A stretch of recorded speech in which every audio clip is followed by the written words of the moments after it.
Good morning, everyone. Thank you for joining us today for the Junior Community Healthcare Association's Emergency Preparedness webinar. Today's session, CMS HRSA Emergency Planning Resources, is the first webinar in the series of 5. For more information on upcoming webinars, please visit our website at vacommunityhealth.org. Our speakers for today will be Jay Strickland, CEO and co-founder of Strategic Solutions, and Megan Papayo, a security consultant at Strategic Solutions. At the conclusion of the webinar, you will receive a brief survey. Please take a moment to complete this survey and return it because we value your feedback and it helps us to tailor programs to fit your needs. Without further ado, I turn it over to Jay and Megan. Thank you. Thank you, Deetra. So we really appreciate everybody taking a little bit of time to spend an hour with us this morning on a really important topic. I'm Jay Strickland, CEO of Strategic Solutions, and I'm joined by a couple of colleagues today. They're going to help with this series as well. So I'd like to have them introduce themselves really quickly. Megan, can you tell us a little bit about yourself? Absolutely. I am Megan Papayo. I am a security consultant for Strategic Solutions, mainly working with clients to conduct and follow up on HIPAA security risk assessments. I'm really excited to be here today and sort of act as a moderator. I'm going to be looking out for questions that you might send through the chat. I invite you all to interrupt us and ask us a question on mic or enter a question through the chat and make sure we can get your questions answered and make sure you have the information that is necessary for you. If you want to wait and hold off until the end, we'll have a little bit of question and answer session, and we're happy to stick around past the allotted amount of time to make sure your answers are met. Great, thanks, Megan. I appreciate it. And I'd like to also introduce Bill Lopez, who's the other co-founder of Strategic Solutions. Thanks, Jay. Yep, I'm also the Chief Revenue Officer, so I work with a lot of decision makers throughout the region, a lot of healthcare practice administrators and CEOs to help them solve problems as they relate to the challenges with IT. I will also be delivering the presentation, I believe, next week on cybersecurity. So looking forward to doing that and spending that time with you all. Great, thanks, Bill. And Bill, maybe could you tell us just a little bit about Strategic Solutions, just to kind of give people a basis for where we're coming from as an organization? Absolutely. So Jay and I started the company about 21 years ago. Since day one, our focus has been on helping healthcare administrators and CEOs solve the challenges associated with technology. Fast forward to today, we are supporting many nonprofit and FQHC-based healthcare facilities with helping them with their technology spend and how to best secure, support, and helping them with the guidance they need to continue to leverage technology as an enabler. Most recently, we've expanded our service areas beyond the region, and we're now for the last few years have been extending our services nationally. So really love what we do. Our team is very tied in culturally on what we're doing and making sure we have an impact to healthcare organizations that deliver that type of patient care. Great, thanks, Bill. And for me personally, I've also always had a big interest in emergency preparedness. I've been involved in emergency medical services for 30 years. I'm a paramedic with Tucko Rescue in the area, if you're familiar with the Richmond area. And for kind of the middle part of that 30 years, I was involved in a disaster response team in the state that would typically go in and fill the gap between when local first responders kind of exhausted their resources over a course of 24 hours and before federal resources would come in. So for 72 hours, our team would go in and help with response, providing medical aid, things like that. So it's kind of something that's near and dear to my heart, so I really appreciate the chance to present to you guys today. So I'm going to go ahead and share some slides out here. But as Megan mentioned, feel free to stop me at any point if you have any questions or want to drill into a topic in any more detail. So today, our goal is to introduce you to the Emergency Preparedness Rule. I realize some of you all may very well have some familiar with it or understand it well. And so some of this might be a little bit of a review, but I think it's important to build a base for the rest of the conversation, really for the rest of the webinar series. So we'll talk a little bit about the rule, the importance and relevance of it. We'll talk in more detail about the 4 components of that rule, drilling into that, and then about some resources that you can use to build your plan and make the process a little bit less daunting, a little bit easier to accomplish. So as I go through the slides, you might see some gold stars in some of the slides. The gold stars indicate specific resources that we think would be valuable to you all as an organization. Don't feel the need to jot all these down. We're going to make sure to send these to you after the webinar. You'll get all these in an email so that you don't have to feel the need to save everything as we're going through this. But the gold star will just denote something that's probably of more value, at least from our point of view. So the Emergency Preparedness Rule, first was released in 2016 by CMS, and in classic CMS or governmental fashion, took a few months before all the back and forth and public comment session was done. And so really in November 16 of 2016, it became a CMS regulation. And then for the year after that, all organizations, all CMS certified organizations had a year to get up and running on this, to get the plan going. And it is a condition of participation in Medicare, which has specific significance. And it's, conditions of participation, as you all probably well know, are kind of the minimum standards for being in the Medicare program. And in fact, the Emergency Preparedness Program is a condition level deficiency. If you don't have this in place, then in theory, surveyors could come in and take a look at that and either fine you or even potentially take your participation in the Medicare program out, which obviously would be a big issue. So there's some importance there. Again, in classic fashion, the rule came out in a way that was it had issues with it, right? The viability of it, the burdens that were involved in it, and so it took a couple of years until September 30th of 2019 before a revision took this from something that was really challenging to implement to something that was much more practical and manageable.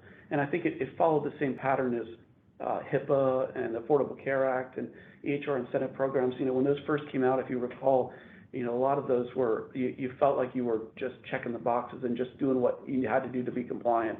But I feel like now all those programs, and including the Emergency Preparedness Program, is much more practical, and the compliance with it actually does benefit a business. So, and I also find it interesting that the revision was completed 2.5 or about 2 months before the biggest public health emergency in our lifetimes. So interesting timing.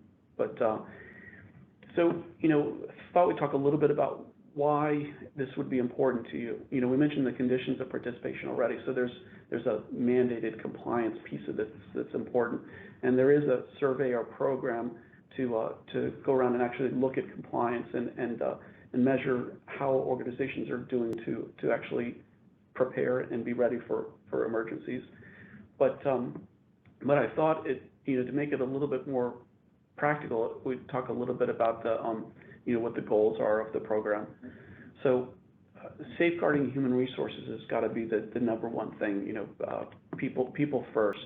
And as I think about all of you all as leaders of FQHCs, this is kind of right in line with what your passions are and what you're motivated to do, where you're spending your time and talents.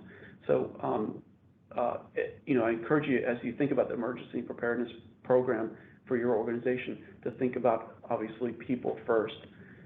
Maintaining business continuity is super important. The services that you all provide to your communities are immeasurable, and it's really important that there's continuity to that, and that is continued to be made available. And then last and probably least would be the resources that are in your organization, all of the equipment and the facilities and things like that. But I think it's important to mention that these are in a very specific order. Obviously, the people are first. Without your team and without your patients, it doesn't matter whether you have a business or not. It doesn't matter whether you have stuff in the office and medical equipment. So really, the people have to be the very first aspect considered when you're thinking about the Emergency Preparedness Program. And I use the word program very specifically. That's what CMS uses, but it's I use that because it isn't a once and done plan. It really is an ongoing program that has to happen. I pulled a slide from an old presentation that we had because I thought it was relevant.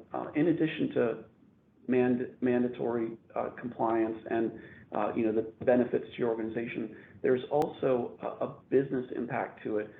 This graph shows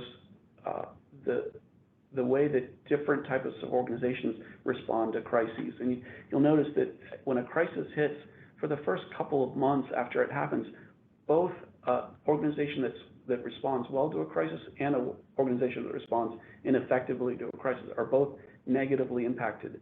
In this case, it's shareholder value, which, but it does imply the value of the organization drops below a baseline, but less so for the organization that's effectively responding. And then after a couple of months, the organization responds effectively is back, not just at baseline, but above baseline, and has actually created additional value for their employees, for their patients, for everybody, where the organization that's responded ineffectively continues to decline over time.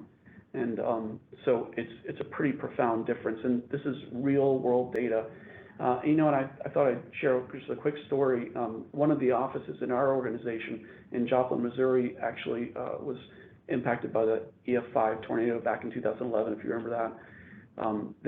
Their client base was pretty much devastated, and for the first couple of months after that, they were fully focused on response.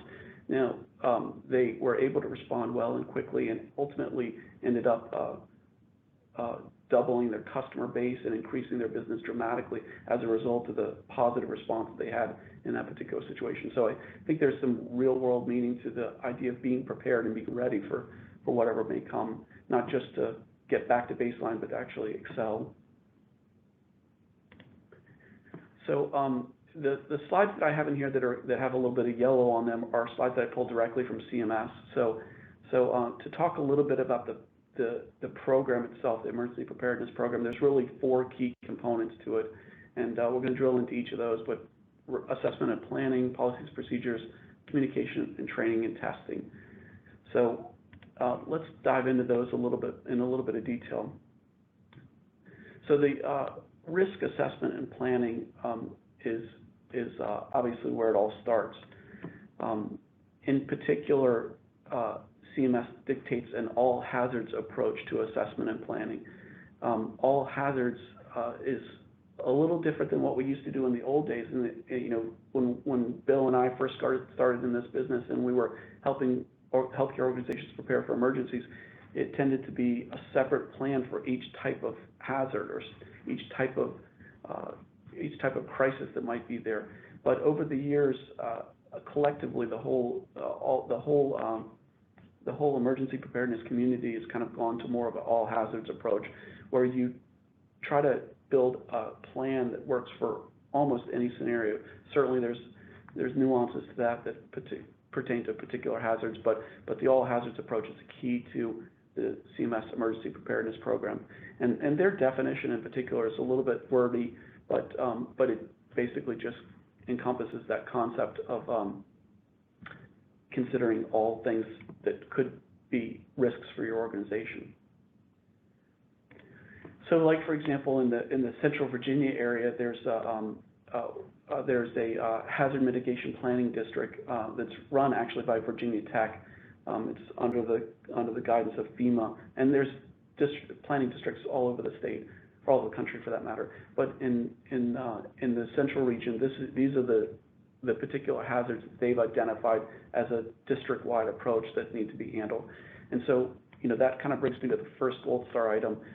Your local or your regional planning district is a key resource for you. In a lot of cases, they will have already developed plans like the one you see on the screen here that can inform your emergency planning, and they can provide all kinds of resources to help you along the way with that. So, key point there. So in addition to the all hazards approach, there is the concept of risk assessment, and that can be challenging. Calculations for risk assessment can get very complicated. You have to have PhD in theoretical math to be able to do all this, but fortunately there's some shortcuts for us as emergency planners that we can use. There are organizations that have done a lot of this legwork. For example, the Virginia Department of Health and the Virginia Hospital Healthcare Associations came together to form the Virginia Emergency Program. And that program designates 6 regional healthcare coalitions. You guys are more than likely familiar or have some exposure to these healthcare coalitions that are across the state, but they specifically are tasked with providing resources for planning and for even response. So that is another point that gets a gold star, because they're a key resource for you, and if you're not already aligned with them, then that's a strong recommendation to reach out to them and get in touch with them. I actually spent some time on the phone with the Central Region Healthcare Coalition this morning, talked to Steve Parrott and Steve Savoda about what some of the resources that they have. So strong recommendation there for that. And as an example, in the Eastern region, they have produced a hazard vulnerability assessment. Really could be used for a lot of the organizations that are in that district. And this is the summary page and what it looks like. So you may, again, be able to get a lot of this hazard information directly from your local healthcare coalition. And this slide actually gets 2 stars, because not only can you reach out to the healthcare coalition, but this tool that Eastern Virginia uses is a tool that's available to you all. It's a tool that was produced by Kaiser Permanente, and it is a manageable tool to assess risks. You can go into this tool and enter your organization's information. You can enter the things that you expect are risks for your organization, and then you can start logging historical events that have happened to your organization over time. So if you see on the screen at the bottom left-hand corner, this was in Eastern Virginia, the expected ranking of the risks, and on the right-hand side, you see the actual occurrences and what was most prevalent in the way of risks. So this will certainly provide you links to this tool as well. And as I mentioned, it's a great tool and something that's easily manageable by your team. Another resource that I thought I'd mention in the course of planning is the HHS Empower website. So if you're not familiar with this, it's a representation of CMS or Medicare and Medicaid protected patients in particular areas that have a requirement for power in some way, either because of medical devices or they're at risk for being in medical jeopardy if they don't have power. So you can actually take a look at this risk, and you can actually zoom in all the way down to zip code level, and the brown shading on the screen indicates where the population levels, and you can get more information by drilling in further, but it gives you an idea of where your most medically vulnerable patients might be, and you can overlay that with information. In this case, like this Virginia screen here just shows historical risks. So I think the kind of teal color is freezing weather risk, and the blue and the light blue are snow and other risks. But you can not only look at historical risks, but you can also look at real-time weather on top of this. So down to the zip code level, you can be looking at where weather might be hitting and how that's affecting your most vulnerable patients. So planning purposes and also response value to this as well. So clearly that gets a gold star. So kind of all those are tools that can help you with the hazard vulnerability assessment that you need to do in order to get started with your planning. And then as you start to develop the emergency plan, the purpose is to think about addressing all of those hazards clearly. You're trying to tie back planning tasks to the specific hazards. And of course, I want to reiterate the fact that as you do that, the key is to think about people first, service second, and stuff third. But you want to think about things like, for example, first, planning for how you're going to make sure that your team is safe. Do you evacuate? Do you shelter in place? Thinking about your patient population and how they're going to be able to continue to get service from your business. Working with other providers in your area. There's a community aspect to the service, to the CMS Emergency Preparedness Rule that requires you to be involved with your community partners. So thinking about how those partners might depend on you or you on them, and those interrelationships is a key to kind of formulating this plan. And continuity of operations is a big part of it as well. We need to make sure that the incredibly valuable service that you guys provide goes on and continues. And most importantly, because the people that are probably most at risk in these emergency situations are the underserved population, which are a lot of your focus. So while they're disproportionately impacted by the emergencies, it's really key that we make sure that you guys are up and functioning and able to keep serving them. So, and I guess one other aspect of that is really succession planning. It's important in your plan to be thinking about, if one of your team members is unavailable, either as an injury or a casualty, or maybe just pulled out because they have personal demands on them as a result of the emergency, how do you keep going, and how do you have people that fill in that role? And then throughout this, in all four of these columns, there's an annual nature to this.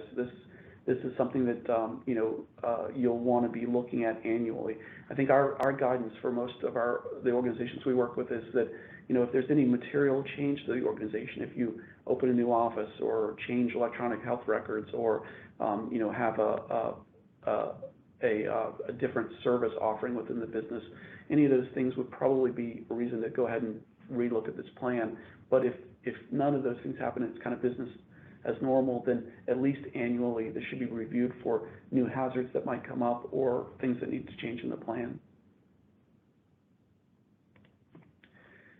So so once you have the plan in place, then you can look down to the policy and procedures. And of course, each of those policies and procedures need to relate back to the steps in your plan. You'll want to think about things like, do you have a procedure for provisioning food for your team so that they can get through this? Do you have provisions for how you're gonna, if you have an extended sheltering in place plan, how do you get the provisions that you need for that? Tracking locations of staff, that's really more mandated for the inpatient facilities, the hospitals and the extended care long-term facilities, but it's really a great idea for every organization to be thinking about where their people are and where their patients are. I know for our organization, whenever we have inclement weather, we ask all of our team if they're going to make the trek into the office to let us know when they leave their house and when they get to the office, and then vice versa when they're going home. We want to track them and make sure that everybody's staying safe. And so having a procedure for doing that is a key part of this.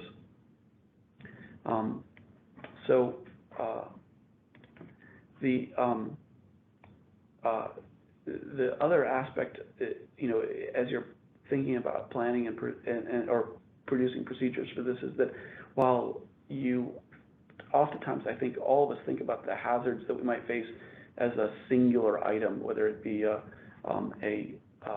weather event or a cyber terrorism event or some type of a thing that happens to us at one particular point. The reality is that almost all these events are interrelated in some way. And so oftentimes, for example, a severe thunderstorm is going to produce wildfires. It could produce hailstorms and fog and certainly hazmat incidents, wildfires. So, thinking about the interrelated nature of these hazards as you're producing the procedures to think about how you, within that course, prepare for whatever else could come next. And that kind of brings me to one other item that's of value. Again, back to the planning districts. A lot of the planning districts have gone to the trouble of figuring out the interrelated nature of these hazards. So again, think about getting in touch with your planning district to gather information that they have on your particular area along those lines. So again, there's an annual nature to this. So not only are we looking at the risk assessment and the hazard vulnerability assessment and the plans each year, but we're also looking at the procedures each year to make sure that minor tweaks happen and that we kind of get better at it each time. One side note I'll tell you, I know for us, as we've been involved in helping some of our clients through any kind of emergency, keeping a log is super important, in order to be able to have details on what you did at the time and how things proceeded, because it's almost impossible to think back on that later and remember all the details. But when it comes time to update policies and procedures, if you have the ability to look back at what happened on your last event and handwritten notes about that, that's really valuable. And it's also a good way to demonstrate to CMS that you actually deployed properly an emergency plan. So communications plan is kind of the third aspect of the four legs of the stool. It's important that you have a communication plan that complies with federal and state laws. This mostly pertains to the hospital and the long care facilities, because they have responsibilities to communicate the status of those patients and the availability of their resources to the state and at the federal level. So I think that's not a requirement for FQHCs, but it's important that you're kind of aware of that. And many of you might be already familiar with the Virginia Healthcare Alerting Status Board. You may be members of that, but you can join that through your healthcare coalition and be a part of that to be able to understand what's going on with other resources in the area when there's a mass casualty in your area or when hospitals are offline for some particular reason.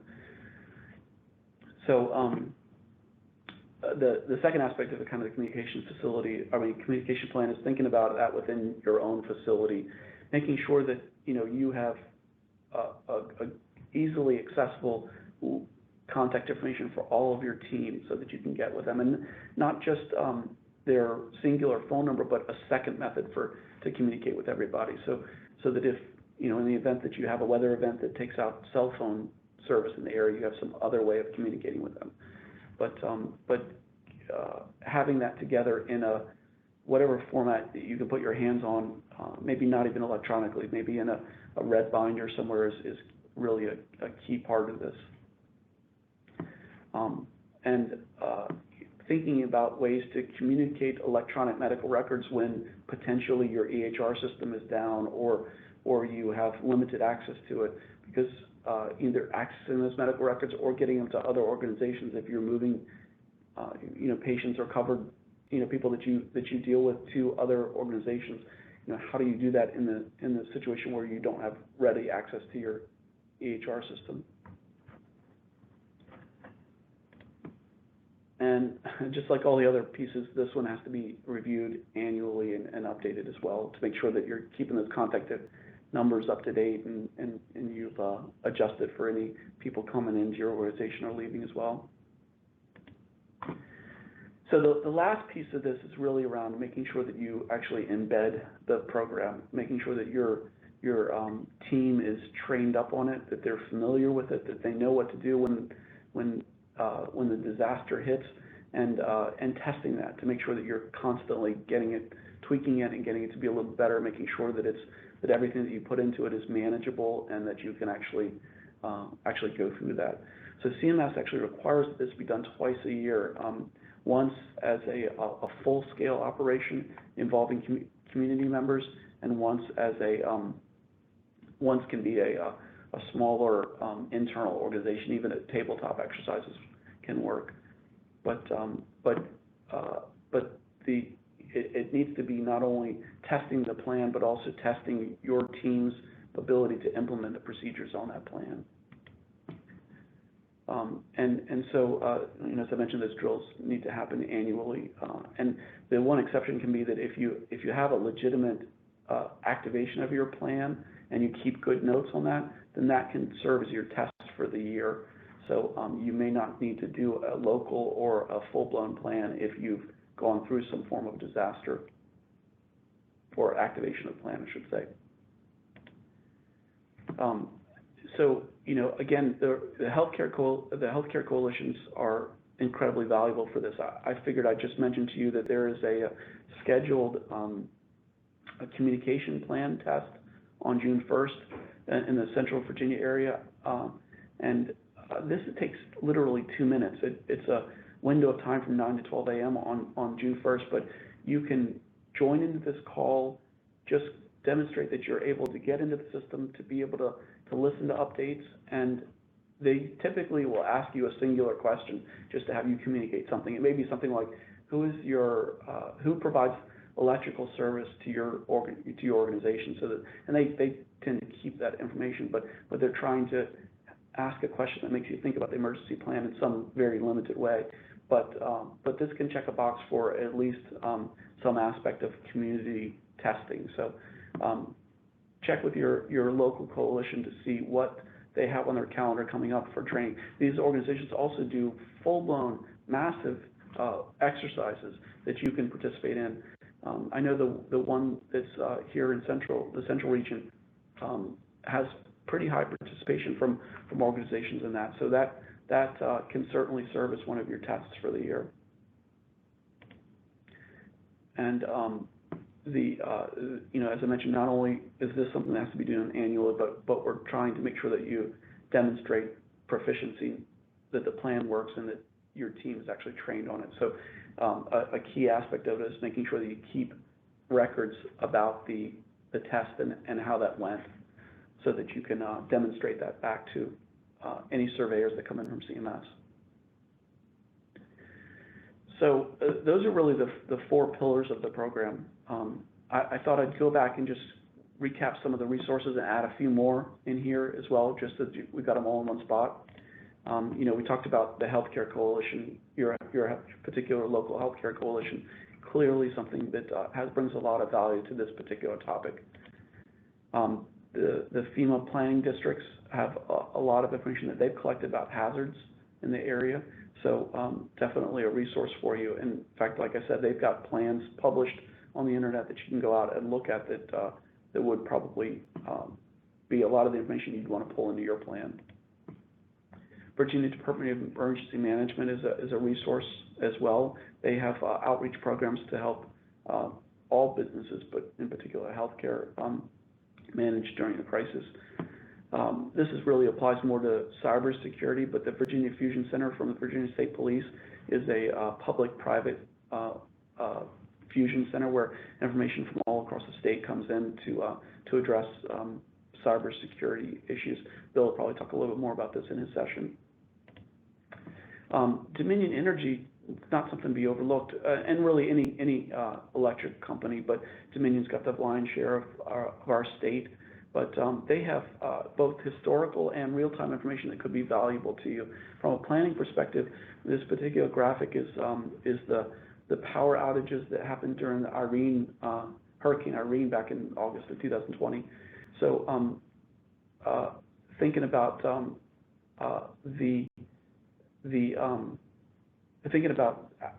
you know, looking at past events on and how they affected Dominion Power Grid could be really valuable to you. And you can actually look during an event and see where you have power in your area and where you don't.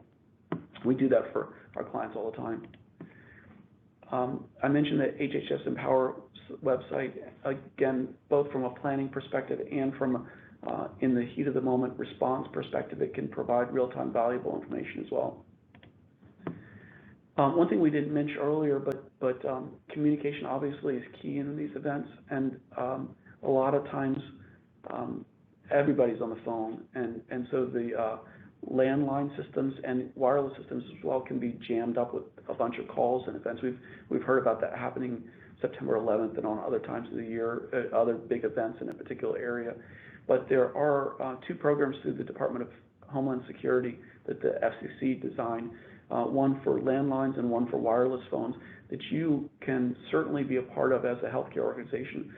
It's designed to allow critical businesses to be able to get priority in using the phone system. So even we as a responder for a lot of healthcare organizations are in this program, and so our key staff members have the ability to, only when necessary, use make priority phone calls on the system. So, and we can certainly help you get information on how you can apply for this program and get your key staff into that as well.